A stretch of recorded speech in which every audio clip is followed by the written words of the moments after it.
క్రీస్తునందు ప్రియమైన దేవుని సంగమా, మరొక శ్రేష్టమైన నూతన దినమందు దేవుడు మనకు అనుగ్రహించిన ఈ దివ్యమైన తరుణాన్ని బట్టి దేవునికి స్తుతులు చెల్లిస్తున్నాను. ప్రత్యేకించి గత రాత్రి మంచి విశ్రాంతిని అనుగ్రహింపచేసి మరి ఉదయకాలమే దేవుని వాక్యము చేత మరి బలపరచబడటానికి దేవుడు మనకు అనుగ్రహించిన తరుణాన్ని బట్టి దేవునికి స్తుతులు చెల్లిస్తున్నాను.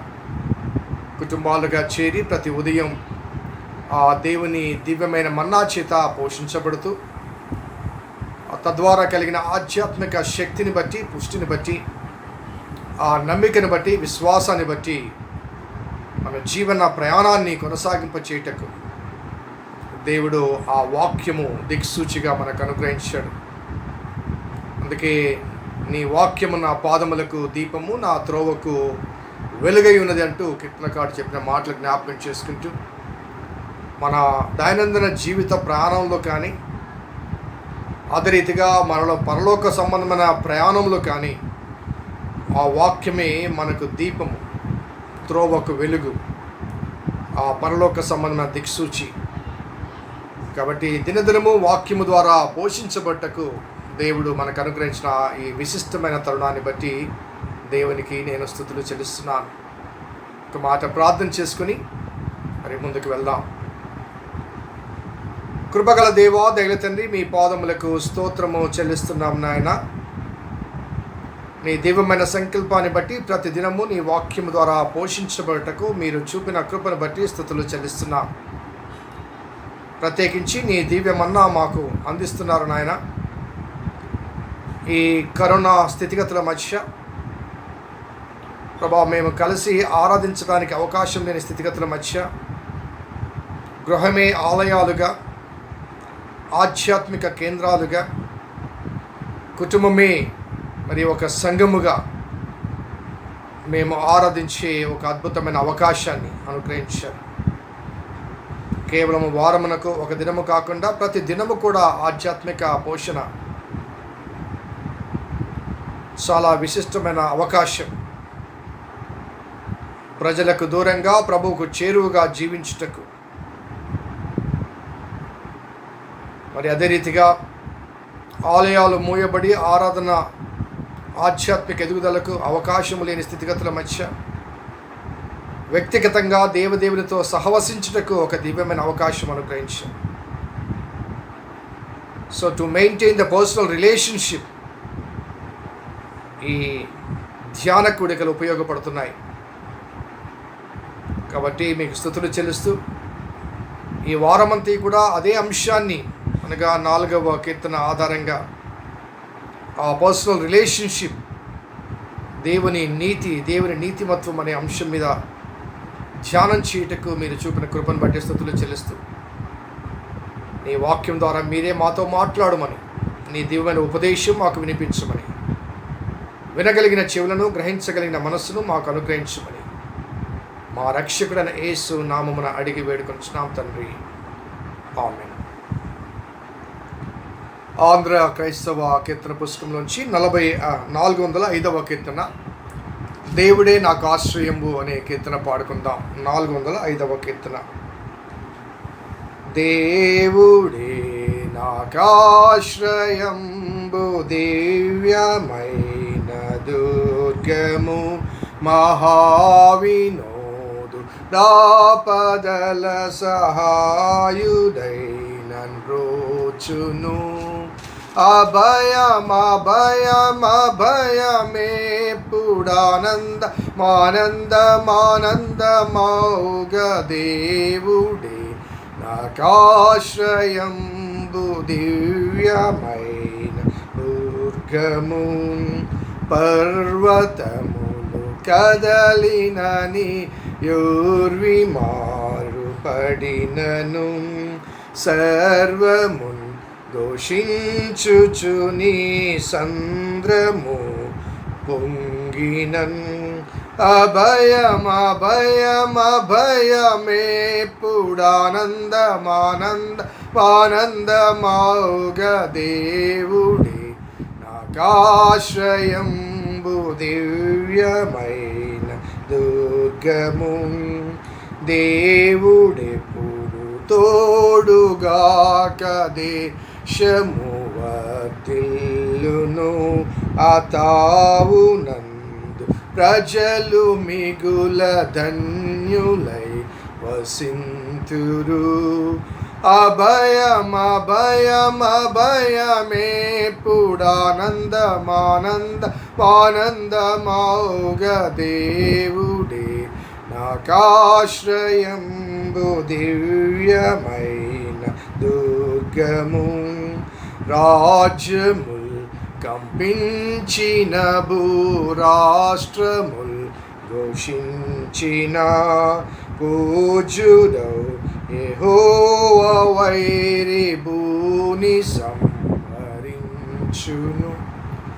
అభయమభయమభయమేపుడానందమానందమానందమౌగ దేవుడే నాకాశ్రయంబు దివ్యమైన దుర్గము. విల్లు విరచు నాయన తెగ బల్లెము నరకు నాయన చెల్ల చెదర చేసిరి పుళ నెల్ల దృంచు నాయనే. అభయమభయమభయమేపుడానందమానందమానందమౌగ దేవుడే నాకాశ్రయంబు దివ్యమైన దుర్గము. పిశాచి పూర్ణ బలము నాతో పెనుగులాడ జడియును.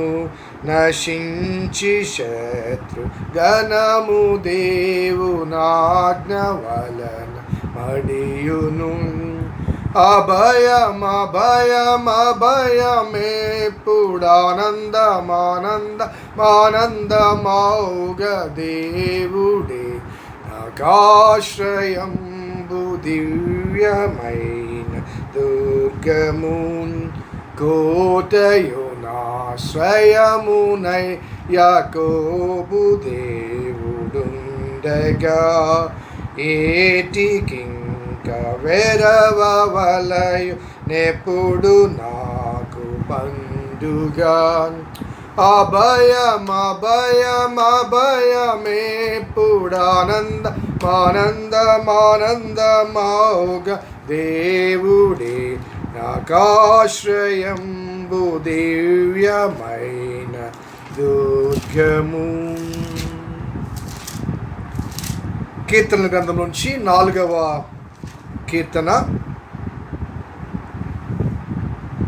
5, 6, 7 వచనాలు చదువుకుందాం. 4వ కీర్తన 5, 6, 7 వచనాలు. నీతియుక్తమైన బలులు అర్పించుచు యెహోవాను నమ్ముకొనుడి. మాకు మేలు చూపు వాడెవడని పలుకువారు అనేకులు. యెహోవా నీ సన్నిధి కాంతి మా మీద ప్రకాశింపచేయుము.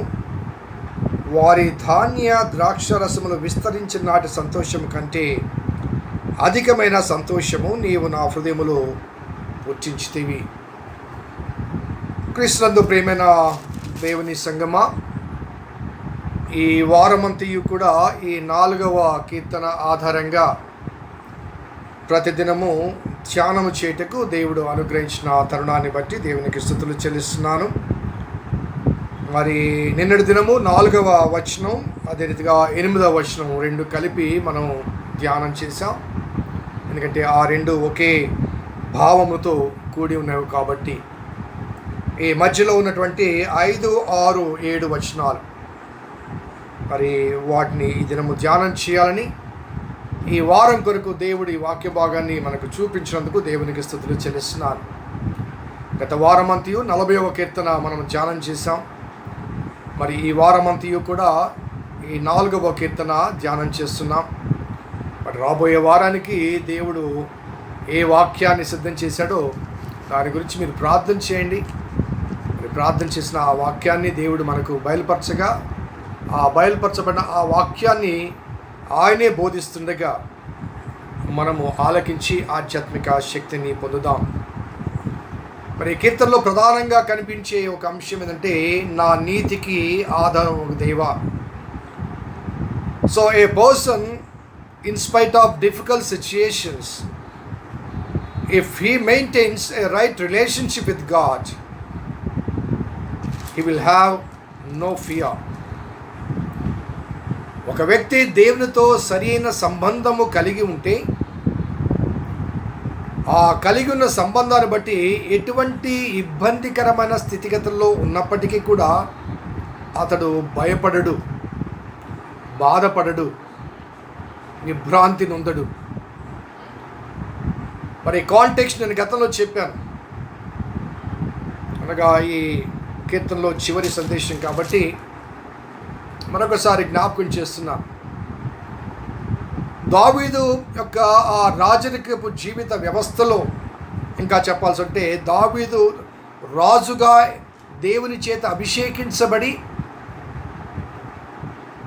మొదట ఆ గొల్యాతును, ఆ తర్వాత సౌలు ద్వారా కలిగిన శ్రమలు, ఆ తర్వాత సౌలు మరణాంతరము తన కుటుంబములో కలహాలు, భార్యల ద్వారా ఒత్తిడులు, బిడ్డల ద్వారా సమస్యలు, ఆఖరికి తన సొంత కుమారుడు అబ్షాలోము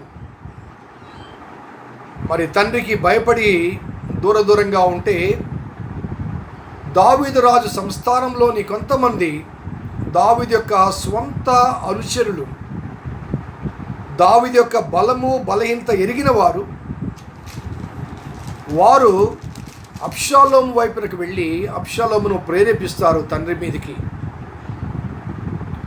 తండ్రి మీద తిరుగుబాటు చేయమని, రాజ్యాన్ని ఆక్రమించుకోమని, యుద్ధం చేయమని, అవసరమైతే తండ్రిని సంహరించమని. ఆ ఉద్దేశానికి అబ్షాలోము సానుకూలత తెలియచేయగా యుద్ధం ప్రకటించబడగా దావీదు ఆ రాజనగరు వదిలిపెట్టి అరణ్యంలోకి వెళ్ళిపోతాడు. దావీదును అనుసరించిన ఆ అనుచరులు,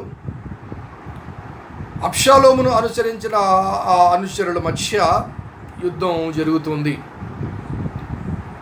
దావీదుకున్న ఆ సంకట స్థితి ఏంటంటే, అబ్షాలోమును అధికంగా ప్రేమించాడు. కాబట్టి యుద్ధంలో ఎవరికి జయము కలిగినా, ఎవరికి అపజయము కలిగినా బాధ మాత్రం దావీదుదే.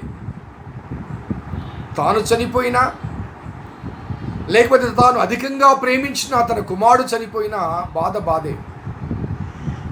అందుకే ఆ యుద్ధం భూమిలో ఆ చివరి దినమందు దావీదు అంటాడు, దయచేసి యుద్ధ భూమికి మీరు వెళ్తున్నారు కదా, నా నిమిత్తము నా కుమారుడిని అబ్షాలోము మీద దయ చూపించండి, వాడిని చంపొద్దు అనే భావన అక్కడ తెలియచేస్తుంది.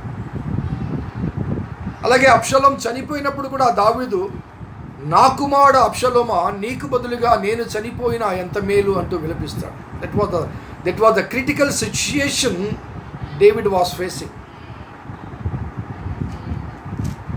ఎవరో ఒకరు చనిపోవాలి, ఇటు దావీదైనా చనిపోవాలి, లేకపోతే దావీదు అతిగా ప్రేమించిన అబ్షాలోమైనా చనిపోవాలి.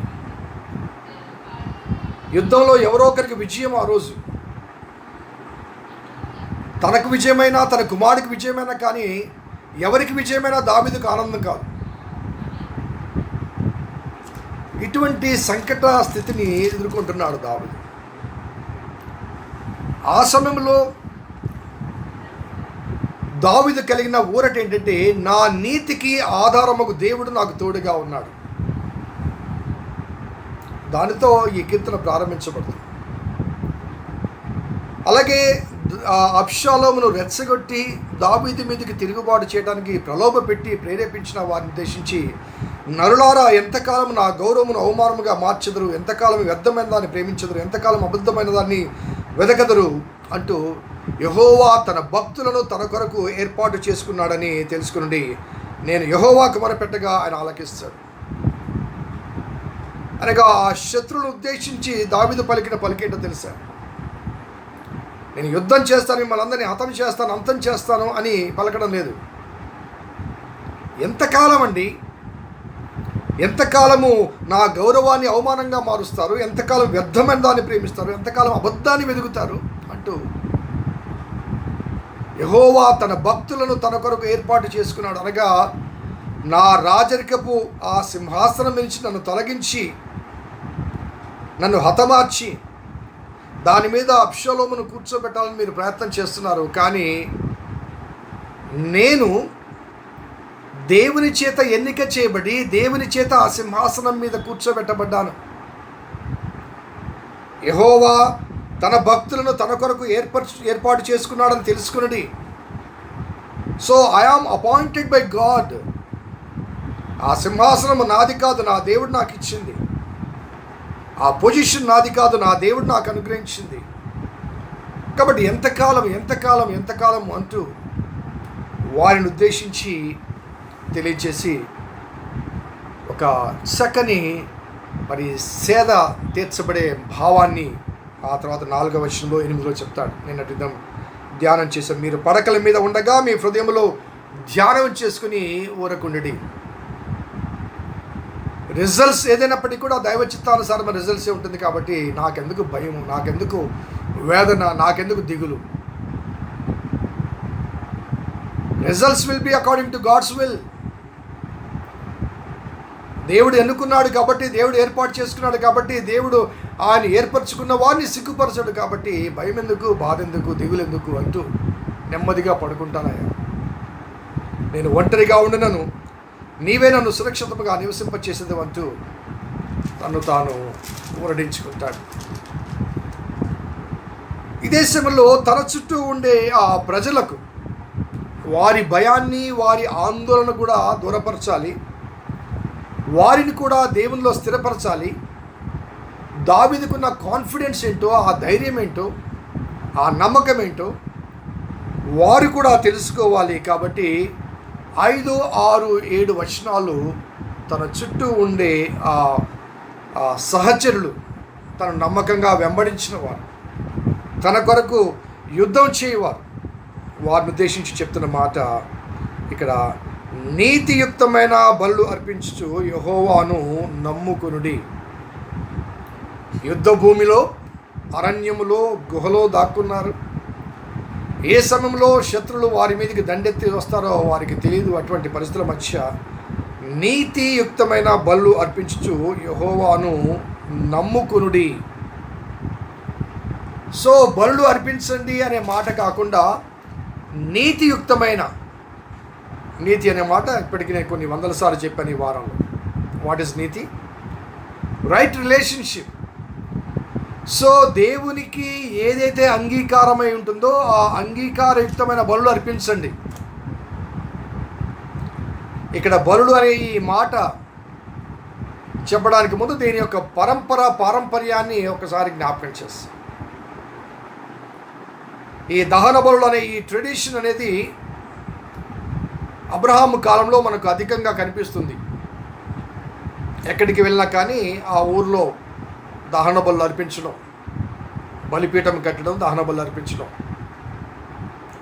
ఆ తర్వాత ఆ పరంపర కుమారులు కొనసాగిస్తారు. కాలక్రమేణా వారందరూ ఐగుప్తు దాస్యంలోకి వెళ్ళిపోయిన తర్వాత 400 సంవత్సరాలు వారు they grown as the unconstitutional people. ఐగుప్తు రాజు, ఐగుప్తు ప్రజల దాస్యం కింద వారున్నారు. తమ యజమాని ఏది చెబితే అది కాన్స్టిట్యూషన్. ఈవేళ ఇది సరి అని చెప్పవచ్చు, మరునాడు ఇది సరికాదు అని చెప్పవచ్చు. అలాగే రాజుగారు తనకిచ్చవచ్చిన తీర్మానాలు చేస్తాడు. మగబిడ్డ వాళ్ళు పుట్టకూడదు, పుడితే చంపేసేయాలి, మీకు గడ్డి ఇవ్వను, ఇటుకలు పెంచాలి. సో ఇటువంటి బానిసపు జీవిత అనుభవాల మధ్య వారు పెరిగారు. కాబట్టి ఒక కాన్స్టిట్యూషన్, ఒక నియమావళి వారికి లేదు. అదే రీతిగా కట్టుబాట్లు వారికి లేవు, క్రమశిక్షణ వారికి లేదు. ఆ 40 సంవత్సరాల జీవిత ప్రయాణంలో, అరణ్య ప్రయాణంలో ఎన్నిసార్లు వారు కలహాలాడారు, తిరుగుబాటు చేశారు మనకు తెలుసు. సో కాబట్టి దేవుడు ఏం చేశాడంటే, ఈ ఐగుప్తులోంచి బయటకు వచ్చిన 6 లక్షల కాల్బలము, మిగతా స్త్రీలు, పిల్లలు, వృద్ధులందరూ వారందరూ కలిసి వారిని మెయింటైన్ చేయడానికి, వారికి ఒక నియమావళి ఇవ్వటానికి దేవుడు ధర్మశాస్త్రాన్ని ఇస్తాడు. ఆ ధర్మశాస్త్రాన్ని అనుగ్రహించినప్పుడు దేవుడు వారికి ఆ ధర్మశాస్త్రాన్ని ఎందుకు అనుగ్రహిస్తాడంటే వారి ప్రవర్తన సరిచేయటానికి, క్రమశిక్షణతో కొనసాగటానికి. ఇదిగో, మీరు అబద్ధం ఆడితే ఈ జరిమానా, మీరు దొంగతనం చేస్తే ఈ బలి అర్పణ, హత్య చేస్తే ఈ అర్పణ అంటూ కొన్ని పాప పరిహారార్థ అర్పణలు కానీ, దహన బలులు కానీ, ఇవి కొన్ని నియమావళులు ఇచ్చాడు. అవి ఎందుకు ఇవ్వబడ్డా అంటే వాటి ద్వారా దేవునికి ఏమైనా మేలు కలుగుతుందని కాదు, వాటిని బట్టి ప్రజలు క్రమపరచబడతారు, భయపడతారని. ఒక చిన్న ఎగ్జాంపుల్ చెప్తాను. ఈ ప్రాణం అనగా ఈ 2 వీలర్స్ మీద ప్రాణం చేసే వారికి ప్రభుత్వం కొన్నిసార్లు, కొన్ని పట్టణాల్లో ఇప్పటికీ ఉందనుకోండి, కొన్నిసార్లు ఈ హెల్మెట్ ధరించాలి అని చెప్తారు. ధరించకపోతే 1000 రూపాయలు ఫైన్. సో బయటికి వస్తున్నప్పుడు ఆ హెల్మెట్ ధరించి బయటికి రావాలని ప్రభుత్వ విధి విధానాలు, తీర్మానాలు ఉన్నప్పటికీ కూడా చాలామంది హెల్మెట్ ధరించరు. ఆ హెల్మెట్ ఎందుకు ధరించాలంటే దానివల్ల ప్రభుత్వానికి ఏమైనా మేలు కలుగుతుందని, ఉపయోగం కలుగుతుందని, లేకపోతే అధికమైన లాభం కలుగుతుందని కాదు. ఆ హెల్మెట్ ద్వారా నీవు కాపాడబడతావు. ఏదైనా ప్రమాదం అకస్మాత్తుగా కలిగితే తల పగలకుండా కాపాడబడతావు, నీ ప్రాణం కాపాడబడుతుంది. సో ప్రాణం యొక్క విలువ తెలిసినప్పటికీ కూడా చాలా తేలికగా తీసుకునే మానవ నైజం మనది. కాబట్టి పట్టుబడితే 1000 రూపాయలు కట్టడానికైనా సిద్ధపడతాం, కానీ ఆ శిరస్నానం వేసుకుని వెళ్ళడానికి మనం సిద్ధపడం. సో ప్రభుత్వం ఆ 1000 రూపాయలు ఫైన్ ఎందుకు పెట్టిందంటే మన మేలు కొరకే.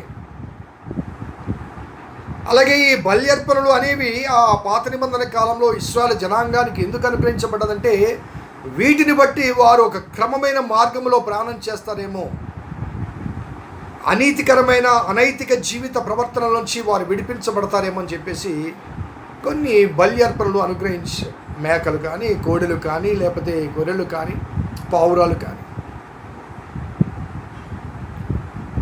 సో ఈ క్రమంలో ఇక్కడ చెప్పబడ్డ మాట గమనిస్తే నీతియుక్తమైన బలులు అంటున్నాడు. అనగా ధర్మశాస్త్రంలో చెప్పబడ్డ ఆ బలులు కాదు, కోడెలు కానీ, గొర్రెలు కానీ, మేకలు కానీ, అనగా పశువుల బలి అర్పణ గురించి, లేకపోతే ఒక తప్పు చేసి దానికి ఫైన్ కట్టడం లాంటి అటువంటి మొక్కుబడితో కూడిన నిబద్ధత, లేకపోతే అటువంటి అనుభవాలతో కూడిన బలి అర్పణ కాదు. నీతియుక్తమైన బలులు అర్పించండి. నీతి అంటే రైట్ రిలేషన్షిప్, అనగా దేవునితో సరైన సంబంధం కలిగి ఉండే బలి కావాలి. దేవునితో సరైన సంబంధం ఉండే సమర్పణ కావాలి. ఆ సమర్పణ కావాలంటే దేవుడు ఏమి కోరుకున్నాడంటే నీవు సమర్పించే కోడెలు కానీ, గొర్రెలు కానీ, మేకలు కానీ, పావురాలు కానీ, కానుకలు కానీ కాదు, నువ్వే. ఎందుకంటే నీతోనే ఆయన సత్సంబంధం కలిగి ఉండాలని ఆయన భావన, ఆయన ఆలోచన, ఆయన ఆశ. నీలో ఆయన, ఆయనలో నీవు ఉండాలనేది ఆయన కోరిక. అందుకే నీతియుక్తమైన బలులు అనే మాట అక్కడ వాడుతున్నాడు. ఒకసారి యెషయా గ్రంథములో 1వ అధ్యాయంలో మనం గమనించినట్లయితే ఇశ్రాయేలు ప్రజలు దారి తప్పి దేవునికి భిన్నమైన జీవిత అనుభవాల మధ్య కొనసాగుతారు. ఆ సమయంలో 1వ అధ్యాయం 2వ వచనంలో యెహోవా మాట్లాడుతున్నాడు, ఆకాశం ఆలకించుము, భూమి చెవియొగ్గుమంటూ నేను పిల్లలను పెంచి గొప్పవారిగా చేసి వారు నా మీద తిరుగుబాటు చేసి ఉన్నారు, వారు నా మీద తిరుగుబడి ఉన్నారు. They rebelled against me, though I was the very cause of their prosperity. వారి ప్రస్తుత స్థితికి నేను కారణమైనప్పటికీ కూడా నా మీద తిరుగుబాటు చేశారు. అనగా వారు నేను కోరిన విధి విధానాల మధ్య జీవించడం. బలులు చెల్లిస్తున్నారు, కానీ అది పశ్చాత్తాపంతో కూడిన బలులు కాకుండా, పరివర్తనతో కూడిన బలులు కాకుండా, తప్పు చేయడం, బలి అర్పించడం, వీఆర్ సేఫ్. హెల్మెట్ లేకుండా వెళ్ళడం, పోలీసు వారు పట్టుకుంటే 1000 రూపాయలు జరిమానా చెల్లించడం, మళ్ళీ యాజ్ ఇట్ ఈస్. మరొకసారి పట్టుకుంటే మరొక 1000 రూపాయలు. ఆ ఫైన్ కట్టడానికైనా మనం సిద్ధమే, కానీ మన మేలు కొరకైనా నియమించబడిన ఆ విధి విధానాలు అనుసరించడం, పాటించడానికి మానవ నైజం ఒప్పుకోదు. కాబట్టి వారు తిరుగుబాటు చేస్తూ సంవత్సరానికి ఒకసారి వచ్చి దేవాలయంలో బలి అర్పణ జరిగించి we're safe, we're fine, at the same time we're pious, మేము నీతిమంతులు. కాబట్టి ఇక్కడ 11వ వచనంలో, అదే రీతిగా 17వ వచనం, 11 నుంచి 17 వరకు మీరు తర్వాత చదవండి, సమయం లేదు కాబట్టి నేను 2 వచనాలు మాత్రమే చదువుతాను. 11వ వచనం, యెహోవా సెలవిచ్చిన మాట ఇదే, విస్తారమైన మీ బలులు నాకేలా, దహన బలులకు పొట్టేళ్లను, బాగుగా మేపిన దూడల కొవ్వును నాకు వెక్కసమాయను. కోడల రక్తమందైనను, గొర్రెపిల్లల రక్తమందైనను, మేకపోతుల రక్తమందైనను నాకు ఇష్టం లేదు. నా సన్నిధిని కనబడవలని మీరు వచ్చుచున్నారే. నా ఆవరణం తొక్కుటకు మిమ్మల్ని రమ్మన్న వాడెవడు? మీ నైవేద్యము వ్యర్థము. నా సన్నిధిని మీరు తొక్కుతున్నారు అంటాడు. మిమ్మల్ని ఎవరు రమ్మన్నారు? నా మాటలు వినకుండా, నా ఆజ్ఞలు పాటించకుండా, నైతిక ప్రవర్తనలో మార్పు కలిగించకుండా ఆదివారం నాడు దేవాలయానికి ఎందుకు వస్తున్నారు? మీరు ఆలయానికి వస్తున్నారు, పాటలు పాడుతున్నారు, ప్రార్థన చేస్తున్నారు, వాక్యం ఉంటున్నారు, వెళ్తున్నారు, తిరిగి అదే జీవితం, మార్పు లేదు. దేవుని వాక్యం ఎందుకు వినిపించబడుతుంది? ఆ వాక్యం నీ జీవితంలో, నీ హృదయాన్ని స్పందిస్తుందా? నీ జీవితంలో ఏదైనా చిన్న మార్పు అయినా కలిగింపచేస్తుందా? మళ్ళీ వెళ్తున్నాం, మళ్ళీ వస్తున్నాం, మళ్ళీ వెళ్తున్నాం, మళ్ళీ వస్తున్నాం. ఇక్కడ చాలా కఠినమైన మాట, నా ఆవరణలను త్రొక్కుటకు మిమ్మల్ని రమ్మన్న వాడెవడు? నీలో మార్పు కలిగినప్పుడు నువ్వు ఎందుకు గుడికి రావాలి? ఎందుకు ఆలయానికి రావాలి? ఆ మాట చెప్తూ 17వ వచనంలో, కీడు చేయుట మానుడి, మేలు చేయ నేర్చుకునుడి, న్యాయమును జాగ్రత్తగా విచారించుడి, హింసించబడు వారిని విడిపించుడి, తండ్రి లేని వారికి న్యాయము తీర్చుడి, విధవరాల పక్షమున వాదించుడి. అది నేను కోరుకుంటున్నాను. నీ మేకలు కాదు, నీ కోడలు కాదు, నీ గొర్రెలు కాదు, నీ పావురాలు కాదు, ఇంకేమి కాదు. నేను నీ నుంచి కోరుకునే ఆ నీతియుక్తమైన బలి ఏంటంటే, కీడు చేయుట మాని మేలు చేయాలి. 34వ కీర్తనలో కూడా ఉందండి, కీడు చేయటం మాని మేలు చేయము, సమాధానమును వెదకి దాన్ని వెంటాడుము. అప్పుడు యెహోవా దృష్టి నీతిమంతుల మీదను, ఆయన చెవులు వారి మొరలకు ఒగ్గి ఉన్నవి. మేలు చేయి, కీడు చేయటం మాని మేలు చేయి. సో దేవునికి అంగీకారయుక్తమైన నీతియుక్తమైన బలి ఏంటంటే, న్యాయమును జాగ్రత్తగా విచారించాలి, హింసించబడిన వారిని హింసించబడు వారిని విడిపించండి, తండ్రి లేని వారికి న్యాయం తీర్చుడి, విధవరాల పక్షమున వాదించుడి. అది నేను కోరుకుంటున్న బలి అర్పణ, నీతియుక్తమైన బలు. మీకా గ్రంథంలో కూడా మనం గమనించినట్లయితే 6వ అధ్యాయం 6వ వచనంలో 766వ పేజ్ పాత నిబంధనలో, మీకా గ్రంథము 6వ అధ్యాయం 6 నుంచి, ఏమి తీసుకుని నేను యెహోవాను దర్శింతును, ఏమి తీసుకుని వచ్చి మహోన్నతుడైన దేవుని సన్నిధిని నమస్కారం చేతును, దహన బలులను ఏడాది దూడలను అర్పించి దర్శింతునా, వేల కొలది పొట్టేళ్లను, వేలాది నదులంతా విస్తారమైన తైలమును ఆయనకు సంతోషము కలగచేయినా, నా అతిక్రమమునకై నా జ్యేష్ఠపుత్రుని నేను ఎత్తున్నా, నా పాప పరిహారమునకై నా గర్భఫలము నేను ఎత్తున్నా. మనుషుడా, ఏది ఉత్తమమో అది నీకు బడి ఉన్నది. న్యాయముగా నడుచుకొనుటయు, కనికరమును ప్రేమించుటయు, దీన మనసు కలిగి దేవుని ఎదుట ప్రవర్తించుటయు, ఇంతే కదా యెహోవా నిన్ను అడుగుచున్నాడు. నీ బలులేమీ నాకు అక్కర్లేదు అంటూ, నీ జ్యేష్ఠ కుమారుని ఇస్తావా? అది కూడా అక్కర్లేదు. నీ గర్భఫలాన్ని ఇస్తావా? అది కూడా అక్కర్లేదు. వేలాది నదులంతా, చక్కగా పాడతాం కదండి, పాట కూడా ఉంది. ఆయన కోరుకునేది ఏంటంటే, న్యాయముగా నడుచుకుంటయు, కనికరమును ప్రేమించుటయు, దీన మనస్సు కలిగి నీ దేవుడిని ఎదుట ప్రవర్తించుటయు ఇదే కదా నిన్ను కోరుచు. సో నీతియుక్తమైన బళ్ళు అనే ఆ మాట కీర్తనకాడు అక్కడ వ్రాయటానికి, అనగా దావీదు భక్తుడు ఆ ఇబ్బందికరమైన స్థితిగతుల మధ్య, ఆ శ్రమ అనుభవం మధ్య తన చుట్టూ ఉన్న వారితో చెప్తున్న మాట, నీతియుక్తమైన బలులు అర్పించుతూ యెహోవాను నమ్ముకునుడంటే, ఆ నీతియుక్తమైన బలులు అంటే దేవుడు కోరేది నీవు కావాలి, ఆయనకి నీ బలుడు కాదు. అనగా నీవు న్యాయాన్ని ప్రేమించాలి, కనికరము కలిగి ఉండాలి, దీన మనస్సు కలిగి నీ దేవుని ఎదుట ప్రవర్తించాలి. నేను నిన్నటి దినం కూడా చెప్పాను, దేవుడు ఆ రైట్ రిలేషన్షిప్ అనే అనుభవంలో ఆయన నాలో ఉండి నా ద్వారా ఈ ప్రపంచానికి ఆయన ప్రకటించబడాలి, పరిచయం చేయబడాలి. అనగా రైట్ రిలేషన్షిప్ అన్నప్పుడు ఆయన నాలో, నేను ఆయనలో. నాలో ఎందుకు ఉండాలంటే నా ద్వారా తాను ఏమిటో అది ప్రపంచానికి తెలియచేయబడాలి. నీతి, న్యాయము, సత్యము, కనికరము, జాలి, దయ, క్షమాపణ, ఇవన్నీ కూడా దైవిక లక్షణాలు.